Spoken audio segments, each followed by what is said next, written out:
Vandoys Vlog101! Ayan, for today's vlog, ipapakita namin or ipapakita ko yung physical structure ng aming school and kung ano pa ba yung mga improvements na dapat sa school namin and kung ano ba yung mga buildings, available buildings po sa aming school. So keep tuning in. Thank you!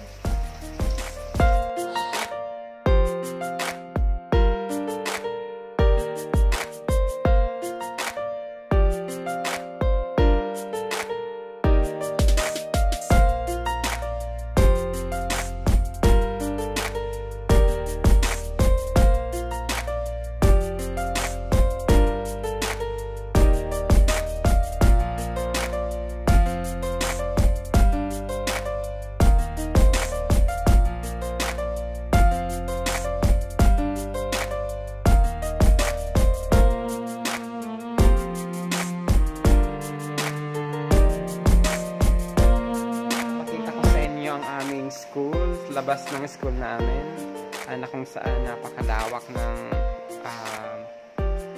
ground ng school namin. So meaning to say, madami pa pong mga rooms na pwedeng itayusan. Either playground, pwede ring gymnasium, library. I think it will happen more or less 10 years from now. Hoping for that. I have a vision for that. Kung saan itong lupain na to is malawak. Ibig sabihin, madami pang pwedeng ilagay na building po. Ito po yung aming canteen or feeding area namin. At ito po yung aming office of the principal, Sir Johnny and Kanyas. Katabi po niya na room is room ni Ma'am Dewata Pastor, grade 4.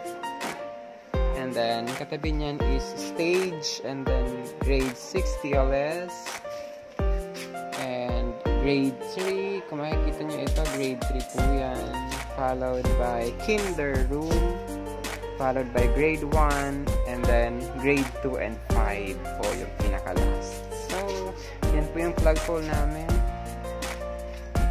So, yan po yung playground ng mga bata, malawak na malawak. Mapapansin nyo, it is not totally improved, but sooner or later, I know na may mga improvement po na mangyayari sa school na to. I am a visionary, I know, and I am very optimistic that someday, somehow, ay lalago at gaganda po ang school namin. At dun po sa malayong ibayo is, nandun po yung aming gate.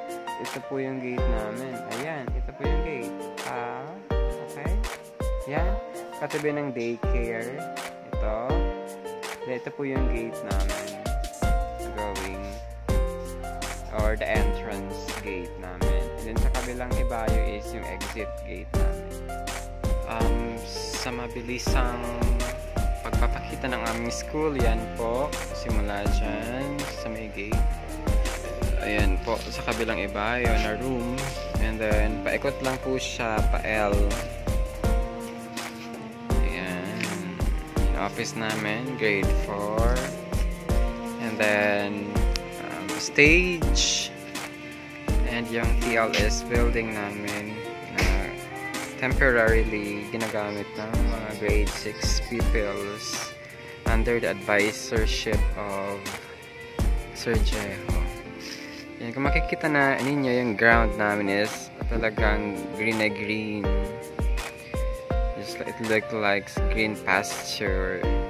So, ibig sabihin, maganda pa. So, malawak pa ang lupain. Kung saan pwede pang pagtayaan ng, sabi ko nga kanina, yung iba-ibang mga building. Meron din po kami mga tanim na plants dito. Assorted. Varied plants. Iba-ibang mga klase ng mga plants. Meron namang bulaklak, meron namang hindi. So, yan. Iba-ibang kulay ng bulaklak. May malalaki, may maliliit. Ayan. Meron din dito sa kinder. Ayan po. Ayan po. Ayan kay Ma'am Naminette, yung green na flower pot. And then yung sunod kay Ma'am Cherry. And then sa akin yung color blue. So, hindi masyado kita kasi malayo po ako dun sa room. Yan po. Yan po yung room namin. Marcus type pa yan. Medyo luma na. But then, may mga improvement naman pa konti-konti. Maraming improvement sa school na to. Especially the fencing or the fence. Yung bakod na dati wala dyan. Bakod. Labas-pasok ang mga tao dito. Pero ngayon, na-realize na paunti-unti yung bakod ng school na to. So, private place na to. Ibig sabihin, kami lang and then mga student, mga parent ng mga student namin ang pwedeng pumunta dito. And of course, welcome dito yung mga visitors kung sino-sino man po ang pupunta dito sa place. Yan po yung medyo bago na building. Ito yung kinder. Maganda yung kinder. Talagang masyadong pinagkahandaan yung mga rooms dito. Yan po yung TLS nasa kalayuan. Medyo sira-sira na. Pero ang halaga naman is merong blackboard and then may mga upuan ng mga bata. Meron din po kami ditong rest house. During vacant hour, pwedeng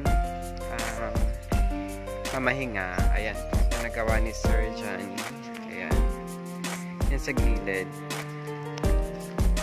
Ito po. Ayan, diba? Ayan. Simple lang siya, pero pwede na rin rest house.